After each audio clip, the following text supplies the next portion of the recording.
Compañeros de Neuro, Jessica Jiménez y José Ramón Sánchez nos van a presentar el nuevo protocolo de crisis aplicable tanto al Hospital de Sierra Llana como al Hospital de Tres Mares.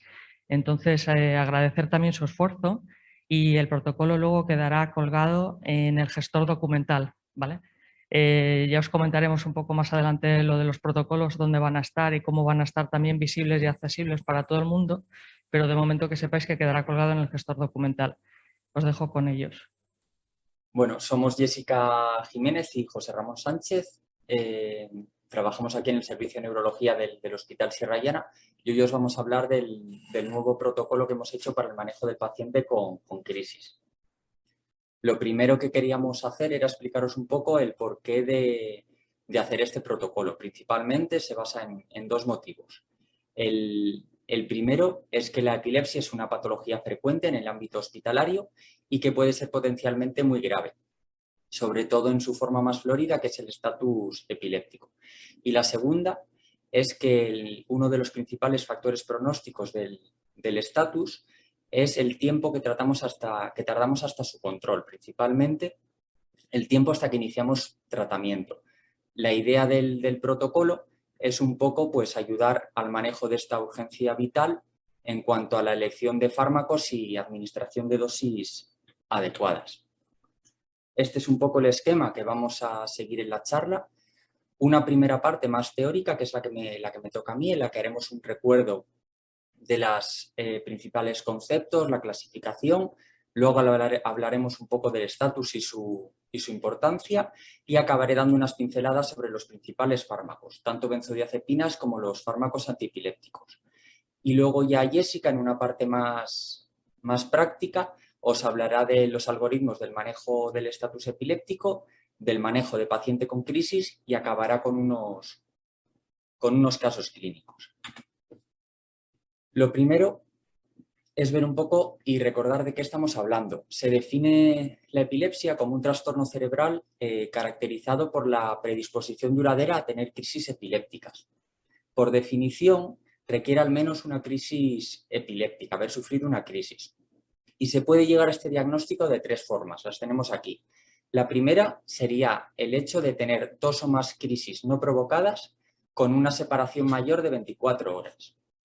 La segunda sería tener una crisis no provocada y una probabilidad mayor del 60% de presentar nuevas crisis epilépticas durante los próximos 10 años, que os preguntaréis que cómo podemos saber si la probabilidad es del 60, del 40 o del 80. Habitualmente en la práctica clínica lo vemos encontrando alteraciones en el electroencefalograma o lo que estaréis más acostumbrados vosotros en la neuroimagen, en el TAC craneal. Y la tercera forma sería diagnosticando un síndrome epiléptico, una entidad que comparte una etiología, unos síntomas, un patrón electroencefalográfico común. El otro concepto importante es el concepto de crisis epilépticas en acúmulos o clúster. Aunque hay varias definiciones, la más aceptada es el hecho de tener dos o más crisis en menos de 24 horas, siempre y cuando no cumplamos los criterios de estatus epiléptico, que veremos ahora en un rato. En cuanto a la clasificación, vamos a ver dos tipos de clasificaciones. Por un lado, vamos a ver la clasificación clínica, que sería esta, y por otro la etiológica. En cuanto a la clasificación clínica, la que prevalece actualmente es la que hizo la ILAE en 2017, que sí que es verdad que tuvo bastantes cambios en cuanto a la terminología con sus previas. Lo vamos a ver aquí mejor, que es el esquema que hemos utilizado para el protocolo. Como es tradicional, divide los tipos de crisis en dos. Por un lado estarían las crisis de inicio focal y por otro las de inicio generalizado. Las crisis de inicio focal, o antiguamente llamadas crisis parciales, son aquellas que se inician en un punto determinado del cerebro y a su vez se subdividen en dos tipos, en función de la alteración de conciencia o no. Por un lado tendríamos las crisis focales con conciencia preservada, las antiguas crisis parciales simples, o las crisis con conciencia alterada, que serían las crisis parciales complejas. A su vez, estos dos tipos de crisis los podemos dividir también en función del primer síntoma que notemos, y serían las de inicio motor, ya sean clónicas, tónicas, mioclónicas, o las de inicio no motor, sensoriales, emocionales, cognitivas, como podría ser una crisis de afasia. Tenemos que recordar que estas crisis pueden acabar generalizando. Y respecto al otro gran grupo de crisis, las de inicio generalizado, son las que se inician en 2 puntos o más del cerebro a la vez o, aunque se inician en un punto, difunden de forma muy precoz por todo el cerebro. Tendríamos a su vez 2 tipos, las motoras o convulsivas, las clásicas tónico-clónicas, o las no motoras, las ausencias. En cuanto a la clasificación etiológica, 2 grandes grupos también. Por un lado, las sintomáticas o provocadas y por otro, las no provocadas. En cuanto a las sintomáticas, la primera que vamos a hablar es las crisis sintomáticas agudas. Son aquellas que son consecuencia directa o tienen una estrecha relación temporal con un daño cerebral agudo. Es importante recordar que estas crisis no conllevan el diagnóstico de epilepsia.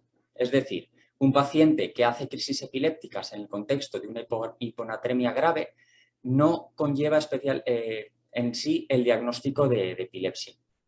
Puede haber varias causas, las más frecuentes, las toxicometabólicas o lesiones cerebrales agudas, ya sea un ictus, un traumatismo o una infección.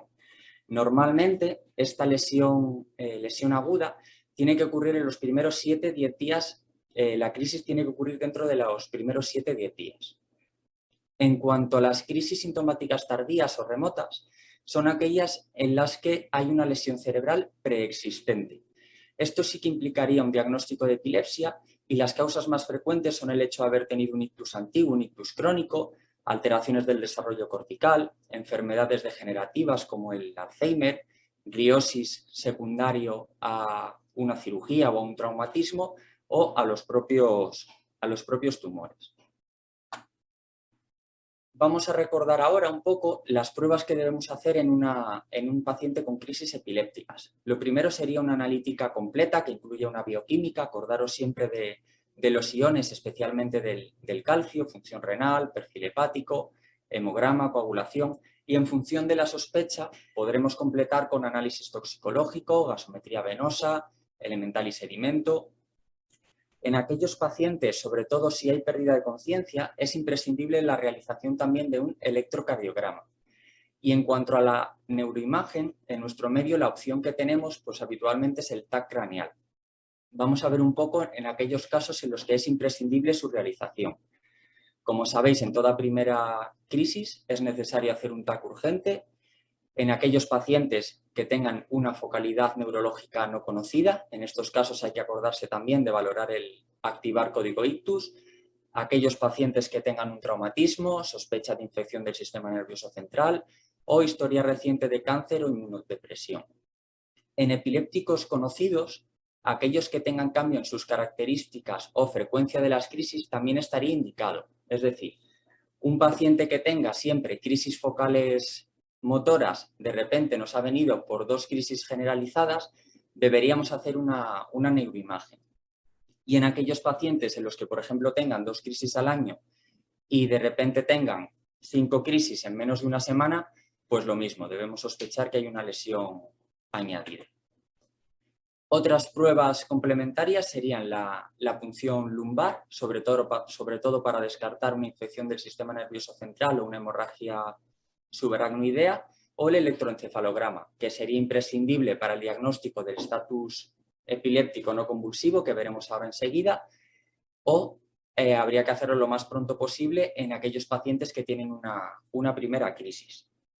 En cuanto a los niveles de antiepilépticos, lo primero que tenemos que saber es qué fármacos se puede realizar la determinación de los niveles y de qué fármacos no.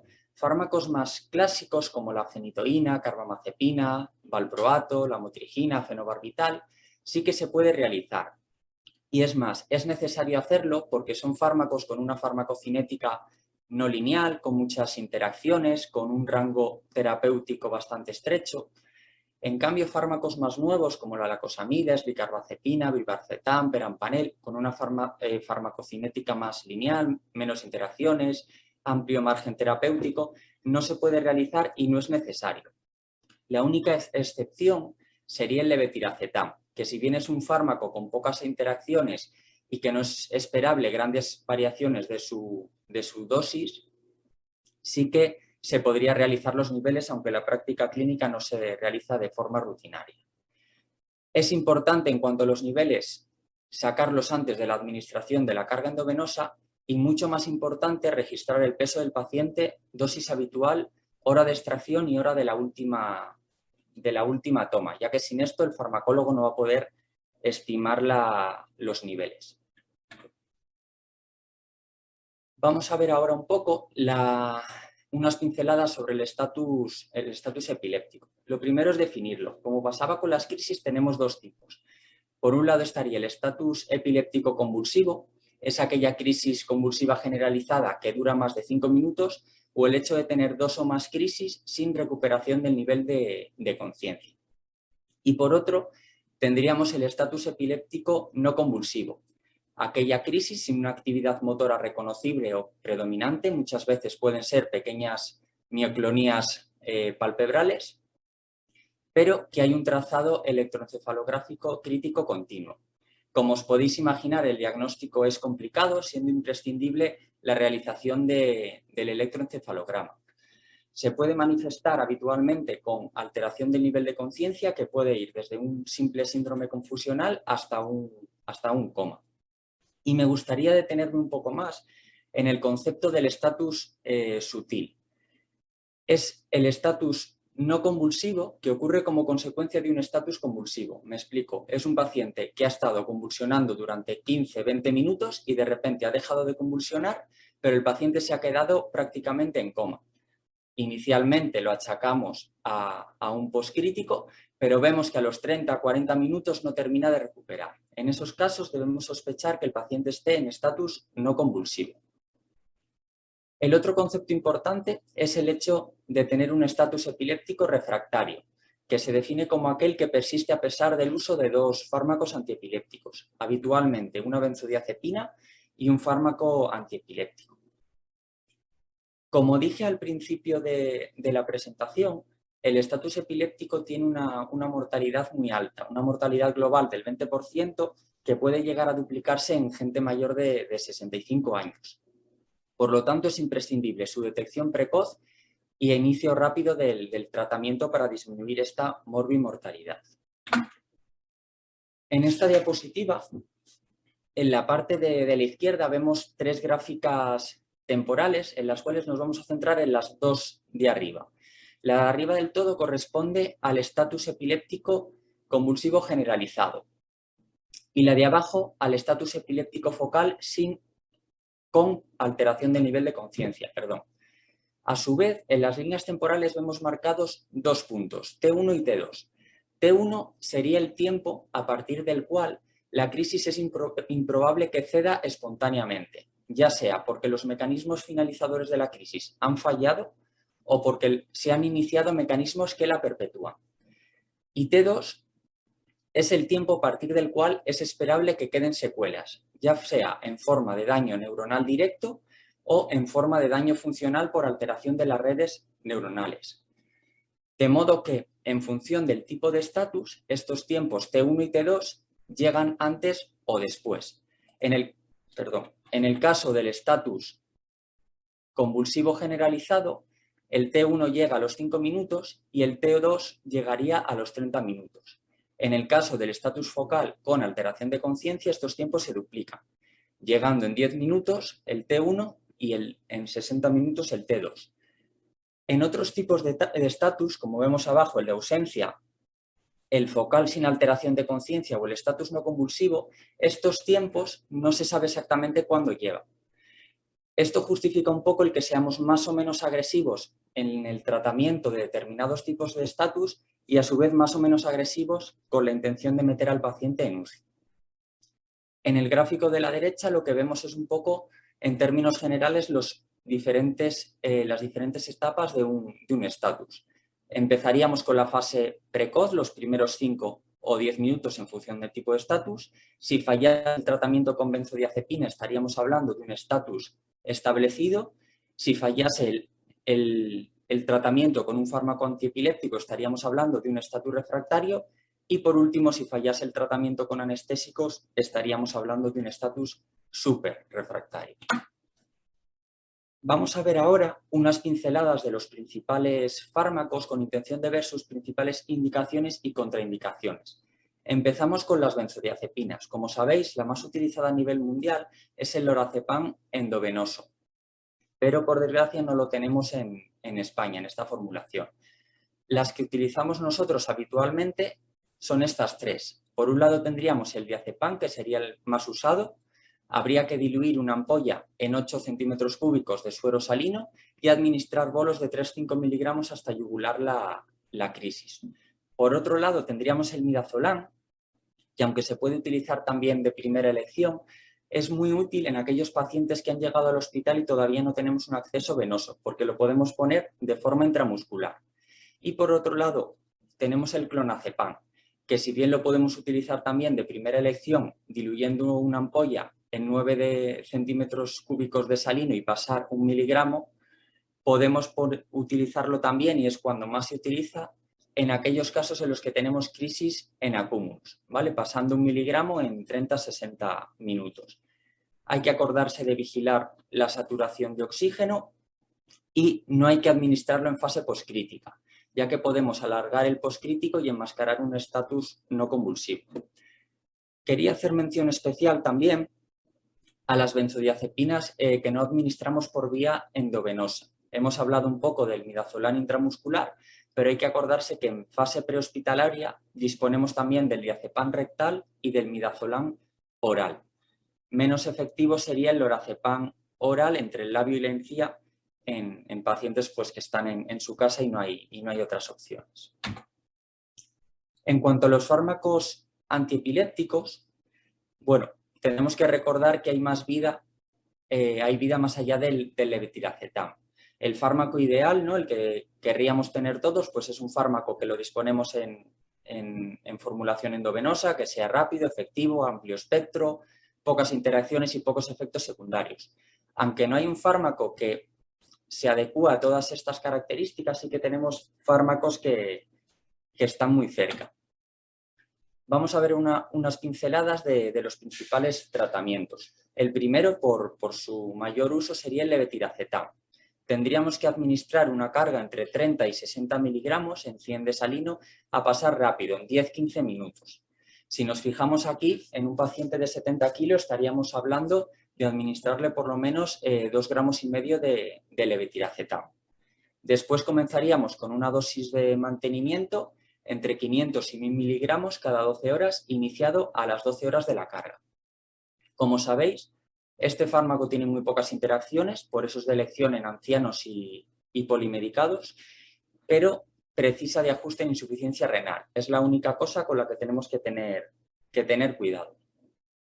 El segundo fármaco, un fármaco clásico, el ácido valproico, administraríamos una carga entre 20 y 30 miligramos kilos, que se puede pasar de dos formas, o bien en un bolo lento en 5 minutos o bien en 15 minutos. Luego empezaríamos con la dosis de mantenimiento, podríamos hacerlo en dos formas. La más habitual, con ampollas de 400 miligramos cada 6-8 horas, o con la misma dosis en perfusión continua iniciado a la hora de la carga. Ya, si os recordáis, es un fármaco que tiene interacción con otros fármacos por ser un inhibidor del citocromo P450 y está contraindicado en hepatópatas, coagulópatas y mujeres en edad fértil. El siguiente fármaco del que vamos a hablar es la lacosamida. Se administraría una carga habitualmente de 200 miligramos a pasar en 15-20 minutos. Y luego una dosis de mantenimiento entre 100 y 200 miligramos cada 12 horas. Tampoco tiene interacciones, al igual que el levetiracetam, pero estaría contraindicado en pacientes con alteración de la conducción cardíaca, concretamente en aquellos que tienen bloqueos AV de segundo o tercer grado, y deberíamos tener precaución en cardiópatas y en pacientes con fibrilación auricular. Por último, vamos a hablar de la fenitoína, el fármaco más clásico de todos, que tendríamos que administrar una carga de 15-20 miligramos kilo a una velocidad de infusión de 50 miligramos minutos, disminuyéndose a la mitad en ancianos. Para que nos hagamos una idea, en un paciente de 70 kilos le correspondería una dosis más o menos de 1 gramo a pasar en media hora. Una dosis de mantenimiento habitual serían 100 miligramos cada 8 horas. Es un fármaco que puede tener efectos cardiovasculares graves e hipotensión durante la infusión, por lo que se recomienda que el paciente esté monitorizado, y es un inductor enzimático del P450. ¿Vale? También estaría contraindicado en hepatópatas, cardiópatas y en pacientes con coagulopatías, no siendo recomendable hoy en día en pacientes ancianos. Y para terminar, me gustaría dar un par de pinceladas sobre dos fármacos que, si bien no tenemos disponibilidad de forma urgente en el hospital, sí que en los próximos meses o años pues los tendremos. El primero sería el Brivaracetam, el Briviac, que, para que nos entendamos, es una evolución del levetiracetam. Es un fármaco que actúa prácticamente igual, con mayor afinidad y menos efectos secundarios. Dispondríamos la dosis endovenosa. Y, para que nos hagamos una idea, las dosis que utilizaríamos serían 10 veces inferiores a las del levetiracetam. Si un paciente está con 1000 miligramos cada 12 horas, pues administraríamos 100 miligramos. Y el último sería el perampanel, un fármaco con un mecanismo de acción un poco diferente, que también es útil en pacientes con estatus epiléptico. Si bien el inconveniente principal es que solo lo tenemos en solución oral o por vía oral en comprimidos, por lo que sería necesario la administración por sonda nasogástrica. Y bueno, os dejo con la doctora Jiménez para que os hable un poco de los algoritmos terapéuticos. Bueno, buenos días a todos. Yo en esta segunda parte de la charla os voy a presentar los 3 algoritmos que hemos incorporado en el protocolo y que esperamos que os puedan ayudar en el día a día. En los pacientes con crisis nos podemos encontrar distintos escenarios en función de la crisis, si la crisis se resuelve sola, si van a requerir tratamientos, si van a acabar incluso en estatus, y en el caso de que la crisis se da sola, bueno, pues el manejo difiere en función de si el paciente es un epiléptico conocido o no. En primer lugar, ¿cómo vamos a manejar las crisis? Bueno, pues tenéis que tener en cuenta que en la gran mayoría de las ocasiones las crisis van a autolimitarse solas. Muy raramente superan los 2 minutos. Por lo que tenemos que hacer es, bueno, una serie de medidas generales, como proteger al paciente para que no se lesione, sobre todo en los casos de crisis tónico-clónicas generalizadas, y una serie de medidas de soporte general, como puede ser la más importante, proteger la vía aérea y administrar oxígeno si es necesario. Lo más frecuente y lo más normal es que el paciente no requiera intubación, ¿vale? Porque, bueno, si durante más de 5 minutos lo tenemos desaturado, pues entonces nos lo plantearíamos. Pero lo habitual es que los pacientes, a no ser que nos pasemos con las benzodiazepinas, que no se desaturen. Si el paciente tiene alteración del nivel de conciencia, es una crisis tónico-clónica y la mandíbula no está contraída, le podemos colocar un tubo de Guedel, ¿vale? Y bueno, ya digo, lo más habitual es que la crisis se da sola y lo que tenemos que hacer en el periodo postcrítico es colocarlo en decúbito lateral y esperar que recupere. Como os ha dicho mi compañero, es muy importante no administrar benzodiazepinas en la fase postcrítica. ¿Pero qué pasa si la crisis no cede sola? Bueno, pues que en ese caso ya empezaríamos con un tratamiento específico para las crisis. Como todos sabéis, el tratamiento de primera línea son las benzodiazepinas. Como línea general y por lo que tenemos más a mano, lo más frecuente es que administremos el diazepam, ¿vale? La dosis que os ha dicho José Ramón, entre 3 y 5 miligramos. Si estamos ante un paciente anciano, pues optaremos por 3 miligramos. En caso contrario, si es un paciente joven y con más de 60 kilos, bueno, pues le podemos poner fácilmente 5 miligramos. Podemos duplicar la dosis si vemos que es eso, que en unos segundos, minutos no ha cedido la crisis. Cuando con las benzodiazepinas no cede la crisis, bueno, pues ya pasamos a la siguiente fase de la crisis, en la que tenemos que iniciar los tratamientos endovenosos. De los 5 fármacos endovenosos que tenemos, bueno, pues como os podéis imaginar, pues hay distintos estudios que comparan la eficacia entre ellos en función de mortalidad, de tiempo de rapidez, de complicaciones, etcétera. Y no se ha visto que haya una superioridad clara de ninguno. Entonces, nosotros lo que hemos hecho en función de las guías y las recomendaciones de las sociedades de epilepsia y sobre todo del perfil y comorbilidades del paciente, bueno, pues nos hemos mojado un poquito y hemos puesto un orden para elegir el tipo de fármaco antiepiléptico a administrar. Como norma general y como el que todos conocéis y usáis con mucha facilidad es el levetiracetam como primera opción, ¿vale? Entonces, en el único grupo de pacientes que tenemos que tener cuidado con este fármaco es en los pacientes con insuficiencia renal. En ellos valoraremos la lacosamida como primera opción. Ya os ha dicho también José Ramón, pero bueno, hay que tener siempre en cuenta que vamos a evitar el ácido valproico en mujeres en edad fértil por su riesgo teratógeno y que la fenitoína, bueno, en los ancianos pues mejor no ponerla. Si tenemos que poner este fármaco, pues siempre los pacientes, tanto ancianos como jóvenes, intentar monitorizarlos. Ya hemos puesto nuestro fármaco antiepiléptico después de la benzodiazepina y el paciente, bueno, pues sigue con la crisis. En ese caso, bueno, al igual que os hemos mostrado en la gráfica de los tiempos, pues tenemos que estar ya alerta porque el estatus puede establecerse y aumentar la morbimortalidad del paciente. En ese caso, podemos hacer dos cosas, ¿vale? O alcanzar la dosis máxima del fármaco endovenoso que hemos administrado o bien asociar un segundo fármaco. Al igual que con el primero, pues un poquito en función del perfil del paciente y del tipo de estatus, pues también os hemos dado unas recomendaciones. En el caso de que estemos ante un paciente con un estatus focal, la mejor opción de asociación es la lacosamida. En los casos en los que el estatus sea generalizado o no convulsivo, una muy buena opción es añadir ácido valproico. Teniendo en cuenta eso, que en la mujer en edad fértil es mejor evitarlo. La fenitoína también sería una buena opción como segundo fármaco en pacientes con estatus generalizado o en estatus no convulsivo en jóvenes. Y además, en los pacientes que estemos con un estatus focal o no convulsivo, que no haya alteración de un nivel de conciencia, como tenemos un poquito más de margen de tratamiento, pues podemos asociar un tercer fármaco antes de pasar a la siguiente fase, que sería la fase de sedación. Lo dicho, si después de las benzodiazepinas y los dos fármacos seguimos con la crisis, pues ya estamos ante un estatus refractario y el paso que vamos a hacer es, si el paciente es intensivable, comentarlo con los compañeros de la URCE pues para traslado o inducción de coma.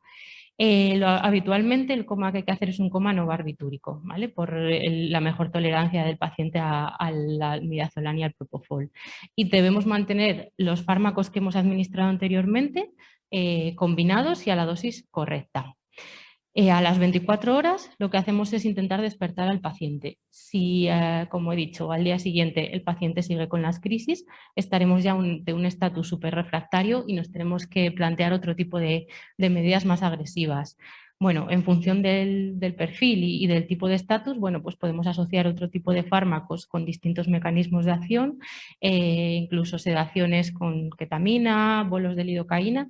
Y si estamos ante un estatus y la sospecha es que sea un origen, pues es una epilepsia autoinmune, pues igual podemos poner corticoides, inmunoglobulinas o incluso plasmaféresis.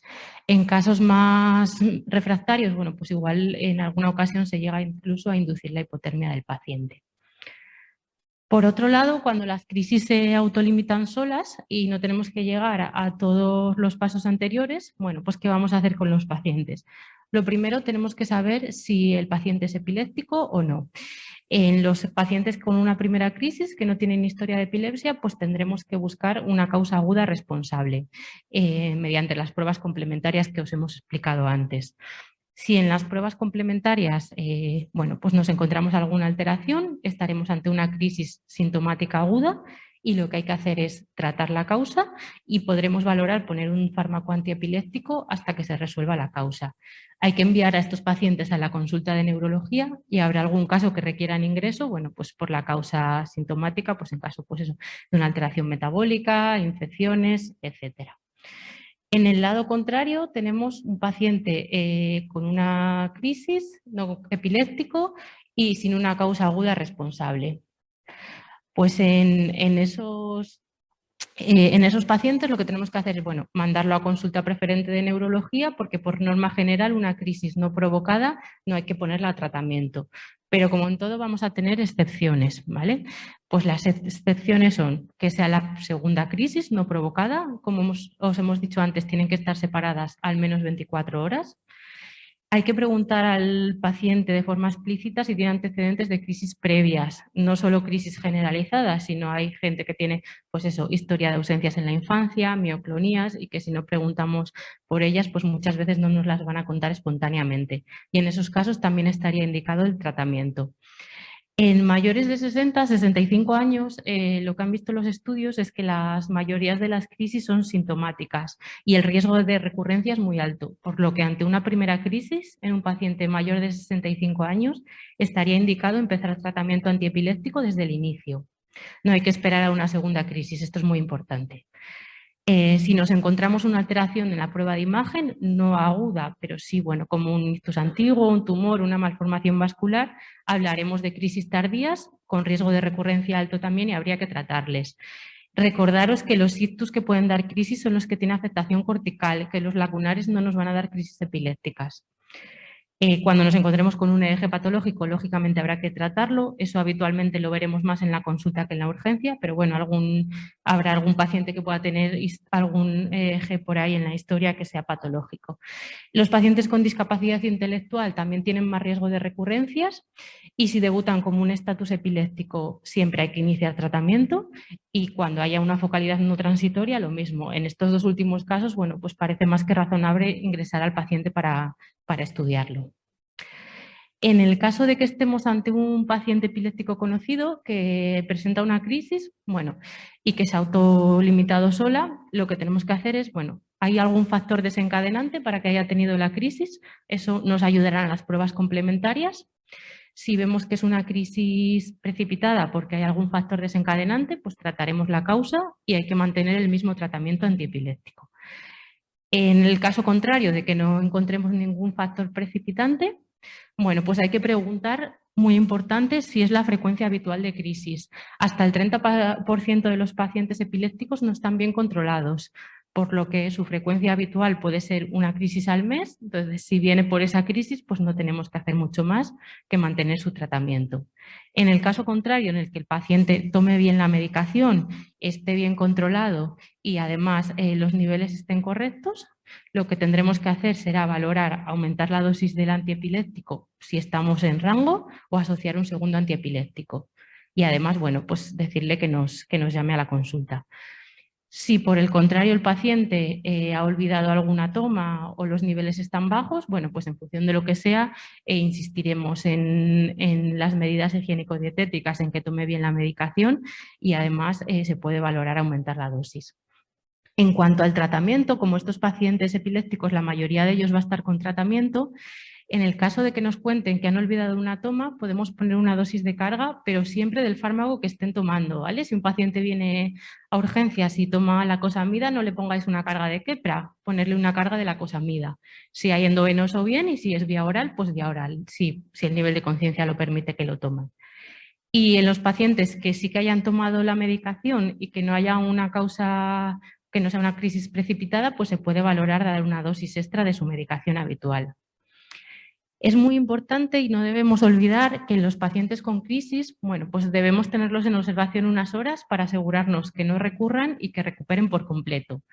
Como todos sabéis, los poscríticos duran habitualmente menos de 30 minutos. Si estáis ante un paciente con una focalidad nueva y eso, que no sé, después de una crisis no se ha resuelto en una media hora, pues pensad que puede ser la forma de debut de un ictus y comentarlo si es necesario con los compañeros de código ictus.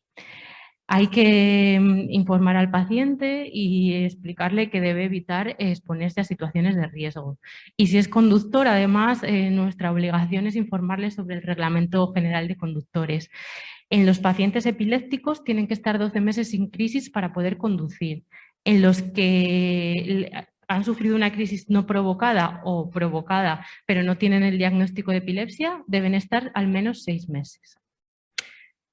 Bueno, y en la última parte de la charla os quiero presentar una serie de casos clínicos que creo que nos pueden ayudar en el manejo del día a día de estos pacientes. El caso 1 es un hombre de 80 años con los antecedentes que veis en la pantalla: hipertenso, una insuficiencia renal crónica, hiperuricemia con varios episodios de gotas, un cardiópata. Tiene una FA no anticoagulada porque ha tenido varias hemorragias digestivas por angiodiplasia de colon, arteriopatía periférica también y un ingreso reciente por una neumonía por COVID. El tratamiento que veis en la pantalla. Y este señor viene hace un poco más de un mes a urgencias por, según la nota de la residencia, literal, lo que ponen es un episodio de clonías en hemicuerpo izquierdo que evoluciona a convulsión tónico-clónica y cede tras la administración de Stesoliz, que como sabéis el Stesoliz es el diazepam rectal. Es el primer episodio, no había clínica sistémica, tampoco toma de fármacos nuevos. En ese momento, en urgencias, tanto la exploración sistémica como la neurológica fueron normales. Entonces, ¿qué haríais en este caso con este paciente? ¿Le daríais de alta y nos lo mandaríais a la consulta? ¿Le pediríais alguna prueba complementaria? ¿Le pondríais Keppra y de vuelta a la residencia? ¿O igual no es una crisis? Bueno, pues sí, que parece una crisis, ¿no? Y le pediríamos alguna cosa. Lo que se hizo con este señor, bueno, se pidió una analítica completa, incluida una gasometría arterial, que fue normal, la orina tampoco mostró ninguna alteración, el electro estaba en una fibrilación auricular que ya conocíamos, el tórax también fue normal, y en el escáner que podéis ver en las imágenes, bueno, pues un poquito de isquemia crónica periventricular, un lacunar antiguo y atrofia, pues acorde a la edad del paciente. Entonces, estamos ante un paciente anciano con una primera crisis de inicio focal que generaliza tónico-clónica. ¿Qué haríais entonces? ¿Ponerle tratamiento solo en la urgencia, tratamiento también para casa, a la consulta directamente? O igual no es una crisis, es una IT porque tiene una FA no anticoagulada y lo que tenemos que hacer es anticoagularle y darle la alta. Bueno, pues como os hemos dicho en varias ocasiones a lo largo de la charla, en pacientes mayores de 65 años asumimos que la etiología de las crisis son sintomáticas y siempre desde el inicio vamos a tratarlas. Este señor se trató con Keppra, se le dio de alta con 500 cada 12 y con la mala suerte de que a los 20 días vuelve. En esta ocasión había empezado de madrugada con clonías en las extremidades izquierdas y cuando le vemos por la mañana pues ya llevaba unas cuantas horas pues, con un estatus focal motor hemisférico derecho. Se comentó el paciente con los compañeros de cuidados intermedios, pasó a su unidad, después de administrar benzodiazepinas y forzar la dosis de levetiracetam, como ya llevaba bastantes horas, se añadió un segundo antiepiléptico, en este caso el de Paquine, y aún así el paciente no acababa de mejorar, por lo que ya estábamos ante un estatus refractario. En esa situación, y después de los dos fármacos y las benzodiazepinas, se comentó el paciente con la URCE, bueno, pues para sedación. A las siguientes 24 horas, al despertarlo, el paciente seguía con las clonías, estando ya entonces en un estatus súper refractario. Este señor ha estado, bueno, 17 días en la URCE, hemos intentado un montón de medidas, varias sedaciones, incluso con ketamina, se han asociado otros 3 fármacos antiepilépticos con distintos mecanismos de acción, incluso bolos de lidocaína, sin conseguir sacarlo del estatus y finalmente, bueno, como os hemos explicado antes, en los pacientes eso, pues con un estatus súper refractario, el pronóstico es neurológico, es infausto y al final se ha decidido limitar el esfuerzo terapéutico. Os presento este caso porque aunque la mortalidad global del estatus es aproximadamente el 20%, si analizamos por grupos de edad esta cifra sube bastante. En este estudio de la unidad de epilepsia del Vall d'Hebron lo que hacen es analizar a 90 pacientes con estatus epiléptico mayores de 70 años y los estratifican según la escala de severidad del estatus, que tiene en cuenta varias variables como puede ser el nivel de conciencia, el tipo de crisis, la edad, los antecedentes de epilepsia y la escala de ranking previa. Y lo que han visto es que los pacientes con cifras mayores en la escala mayores de 4 y que el estatus dura más de 12 horas, la mortalidad llega al 53%. Los parámetros que vieron que más se asociaban al pronóstico infausto eran que la etiología del estatus fuese una crisis, fuese un estatus sintomático agudo, que el estatus fuese focal motor, que durase más de 12 horas y que asociase alteración del nivel de conciencia. Entonces, si de inicio os encontráis con un paciente con alguna de estas características, bueno, pues si cabe hay que ser más agresivos desde el inicio.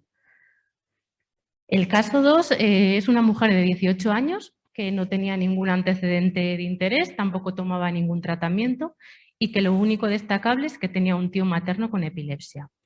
Esta chica acude por un episodio durante la siesta de movimientos tónico-clónicos de las 4 extremidades. Se autolimitaron en 1 minuto aproximadamente, tuvo relajación de esfínteres y según la familia parece que después de ceder los movimientos estuvo confusa durante unos minutos. No había desencadenante aparente, era el primer episodio y tampoco contaba clínica general. La exploración, incluida neurológica, fue normal y la batería de pruebas de urgencias también fue normal. ¿Qué haríais entonces con esta chica, ¿no? Una mujer joven con una primera crisis motora generalizada, desconocemos el inicio porque la encontraron ya convulsionando y no provocada. ¿Habría que poner tratamiento o no? Si hay que ponerle, ¿qué tipo? ¿Levetiracetam, valproico? Bueno, pues como os hemos dicho, las crisis no provocadas en pacientes jóvenes no hay que poner tratamiento y hay que enviarla a la consulta pues, para completar estudio. En el caso de que hubiese que poner tratamiento porque encontrásemos alguna alteración en el electroencefalograma o en la resonancia, bueno, pues la opción sería Keppra o algún otro fármaco, nunca el de Paquine, por lo que os hemos explicado del riesgo teratógeno. Esta chica la vimos en la consulta y lo que nos encontramos es que en el electroencefalograma tenía anomalías generalizadas, que la reso, como era de esperar en una epilepsia generalizada, era normal y se le inició tratamiento con la motrigina. 6 meses después vuelve a urgencias por una nueva crisis. ¿Qué haríais entonces? ¿Qué pruebas pediríais? ¿Analítica, niveles, un TAC? Bueno, pues la analítica y niveles sí que nos sirven, ¿no? Pero en este caso no está indicado hacer un escáner, a no ser que, como os ha dicho mi compañero antes, haya cambiado las características de la crisis o sospechemos una complicación intracraneal. ¿Y qué hacemos con el tratamiento antiepiléptico? ¿Se lo modificamos o no? En el caso de que la chica nos contase que había dormido poco, bueno, pues en ese caso no habría que modificar el tratamiento y habría que insistir en que conozcan los factores precipitantes. En el caso de que nos encontremos con una ITU, pues lo que tenemos que hacer es tratar la ITU y no modificar los fármacos antiepilépticos. Si por el contrario no encontramos ningún factor desencadenante y los niveles están bajos, pues habrá que aumentar la dosis. Si los niveles están bien, pues en función de cómo estén, si hay margen terapéutico, podremos aumentarlos o si no, asociar un segundo fármaco antiepiléptico. Y si están indetectables, pues eso significa que no toma la medicación y hay que insistir en que haga buen cumplimiento terapéutico. Y el último caso es un varón de 45 años. En este caso sí que tenía antecedentes de epilepsia, en este caso una epilepsia focal sintomática por una malformación arteriovenosa temporal derecha. Estaba bien controlado con 2 fármacos, 2.000 miligramos de levetiracetam al día y 200 de lacosamida. Este hombre acude por presentar 2 crisis focales con generalización secundaria y no llega a recuperar el nivel de conciencia entre ellas. Nos comenta la familia que había olvidado tomar la dosis de por la mañana de la medicación. En la exploración lo que llamaba la atención es que estaba somnoliento, que cuando se le estimulaba algo inquieto, además. La mirada estaba centrada, pero sí que hacía algún episodio de desviación ocular hacia la izquierda, autolimitado, y el resto de la exploración, bueno, las pupilas, el reflejo de amenaza estaba bien y aparentemente no tenía focalidad de vías largas.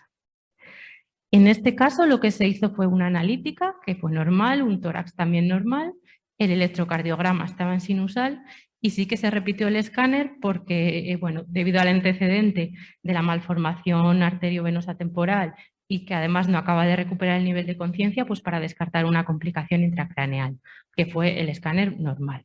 Y se le hizo un electroencefalograma y lo que vimos es que estaba en estatus no convulsivo.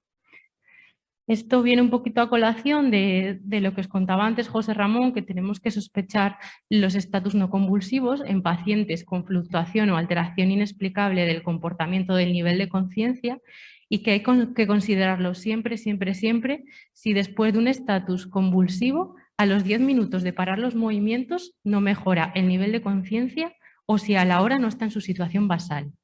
y además también en pacientes críticos con alteración del nivel de conciencia sin una aparente causa.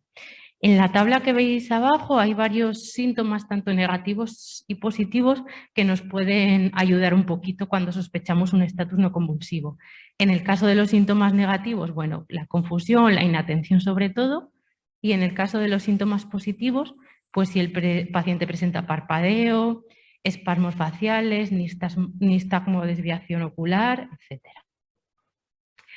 Y para concluir, nada, recordaros que las crisis epilépticas son un motivo de consulta frecuente en los servicios de urgencias, que en función de si estamos ante una crisis provocada o no provocada, el manejo va a ser distinto. Los fármacos antiepilépticos tienen una eficacia similar y la elección la vamos a basar en el perfil del paciente, y que además el estatus epiléptico es una emergencia médica con una alta mortalidad y que necesitamos tratarlo de forma precoz y, muy importante, con las dosis adecuadas de fármacos antiepilépticos.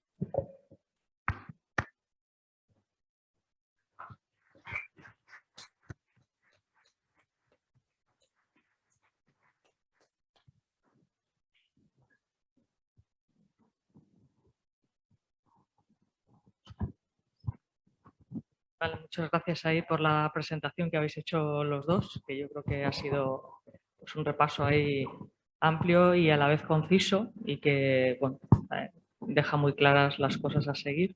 Y no sé si alguien quiere hacer alguna pregunta.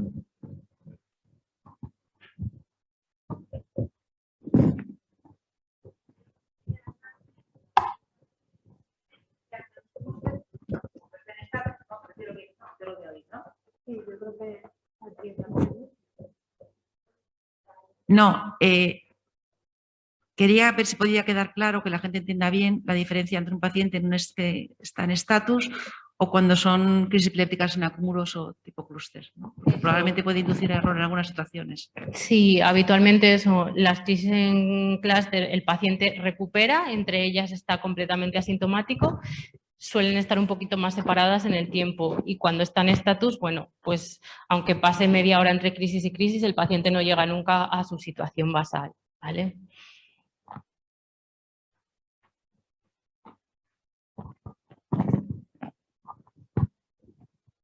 Gracias. Buenos días a todos. Lo primero quería presentarme, soy Verónica Brugos. Desde finales del mes de febrero estoy en la subdirección médica. Previamente estaba en el servicio de medicina preventiva, calidad y seguridad del paciente.